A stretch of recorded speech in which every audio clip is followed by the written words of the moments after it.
کوئی کہتا ہے گرین پارٹی، کوئی کہتا ہے ایک مذہبی جتھا، کوئی کہتا ہے ایک مذہبی سیاسی جماعت. بھائی نام لے لو، تحریک لبیک پاکستان. نام لینے میں کیا پرابلم ہے؟ الیکٹرانک میڈیا تو ویسے نہیں دکھا رہا کہ کیا ہوا کیا نہیں ہوا، وہ بس یہی بتا رہا ہے کہ فلانی جگہ بند ہے، فلانی جگہ کھلی ہوئی ہے، اور مذہبی جماعت نے فلانی شاہراہوں کو بند کر دیا ہے.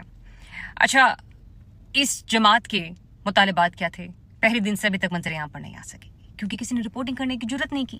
مجھ سمیت الیکٹرانک میڈیا کے دیگر صحافی حضرات سوشل میڈیا پر ٹویٹ کر رہے ہیں کہ کیا کوئی بتائے گا کہ تحریک لبیک پاکستان آخر کہہ کیا رہی تھی، اس کا موقف کیا تھا.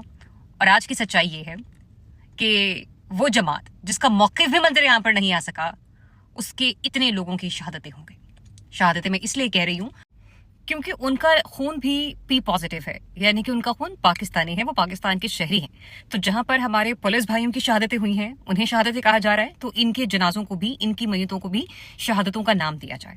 اچھا، ایک اور امپورٹنٹ چیز آپ کو یاد ہوگا، آج سے 3-4 روز پہلے اسی مظاہرے کے پیش نظر ان کے ایک کارکن کی شہادت ہو گئی تھی، ہلاکت ہو گئی تھی، اور اس کے اوپر پھر سے جواباً خاصی بہت بڑا مظاہرہ کیا گیا. آپ کو لگتا ہے کہ جتنی تعداد میں گولیاں برسائی گئی ہیں، 1 نہیں 2، 2 نہیں 10، میں اس فگر کی طرف نہیں جا رہی جو کہ تحریک لبیک کی طرف سے دیا گیا ہے، کیونکہ سرکاری اعداد و شمار بھی سامنے نہیں آئے. حکومت